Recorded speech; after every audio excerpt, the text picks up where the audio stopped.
জমি দখল করে মাদ্রাসা তৈরির চেষ্টা তৃণমূল নেতার। মুখ্যমন্ত্রীর নির্দেশ মতো জমি ফেরত পেলেন জমির মালিক। এক ব্যবসায়িক জমি দখল করে তৃণমূলের রাজনৈতিক প্রভাব খাটিয়ে মাদ্রাসা তৈরি করার চেষ্টা করেছিল তৃণমূল নেতা। তৎকালীন তৃণমূল সরকারের আমলে স্থানীয় থানা সহ বিভিন্ন প্রশাসনিক দপ্তরে জানিয়েও কোনো সুরাহা পাচ্ছিল না আব্দুল রৌফ বৈদ্য নামে ওই ব্যক্তি। সম্প্রতি রাজ্যে পালাবদলের পর মুখ্যমন্ত্রী শুভেন্দু অধিকারীর নির্দেশ মতো সেই জমি ফেরত পেলেন ওই ব্যক্তি। 2024 সালের বসিরহাটের গোটরা গ্রাম পঞ্চায়েতের লক্ষণকাটি এলাকায় আব্দুল রৌফ বৈদ্য নামে এক ব্যক্তির 5 শতক জায়গা তৃণমূলের রাজনৈতিক প্রভাব খাটিয়ে দখল করে নেয় গোটরা গ্রাম পঞ্চায়েতের তৃণমূলের উপপ্রধান আবু রাইহান বৈদ্য।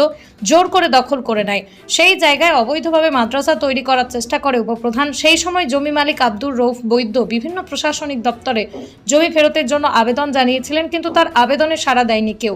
সেই মতোই বসিরহাট থানার পুলিশ জমি দখল মুক্ত করে আব্দুল রৌফ বৈদ্যকে ফিরিয়ে দেয়। সেই জমি ফিরে পাওয়ায় মুখ্যমন্ত্রী শুভেন্দু অধিকারীকে বিশেষভাবে ধন্যবাদ জানান তিনি।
আমাদের জায়গা, আমার ভাই আব্দুল রৌফ বৈদ্যর জায়গা, এনার পৈতৃক জায়গা।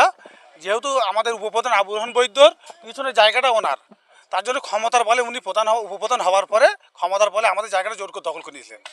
হ্যাঁ, আমরা ক্ষমতা বলে উনি তৃণমূল সরকারের ছিলেন, উপপ্রধান ছিলেন, মানে সব কিছু আমাদের এমনকি শ্রেণী পরিবর্তনও করে ফেলেছে। আমাদের রায় দুই জায়গায় শ্রেণী পরিবর্তন, তার জন্য আমরা হাইকোর্টে কেসও করেছি।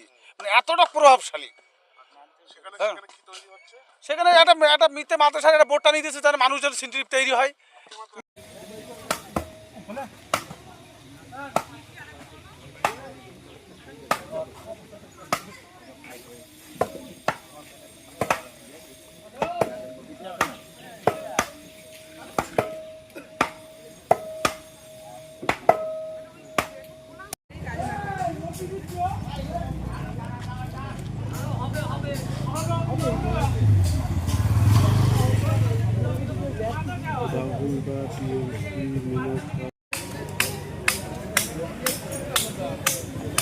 এই যে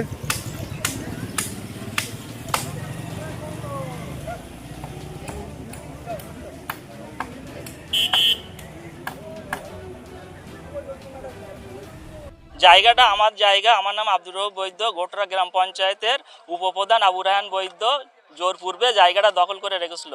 31শে ডিসেম্বর 2024 সালে মানে গায়ের জোরে আমার এখানে গাছগাছালি ছিল, প্লাস এক গাড়ি লাল বালি ঢালা ছিল।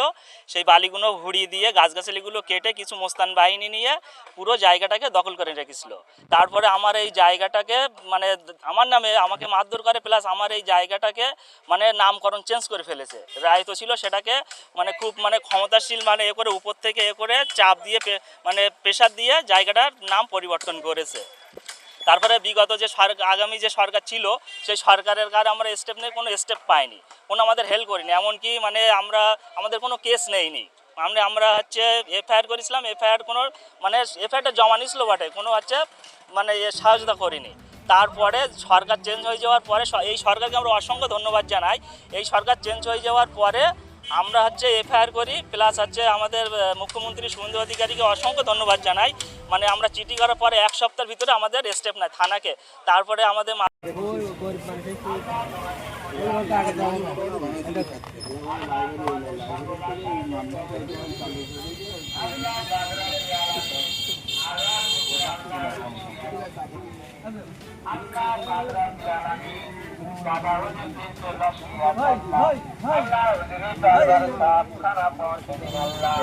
আল্লাহ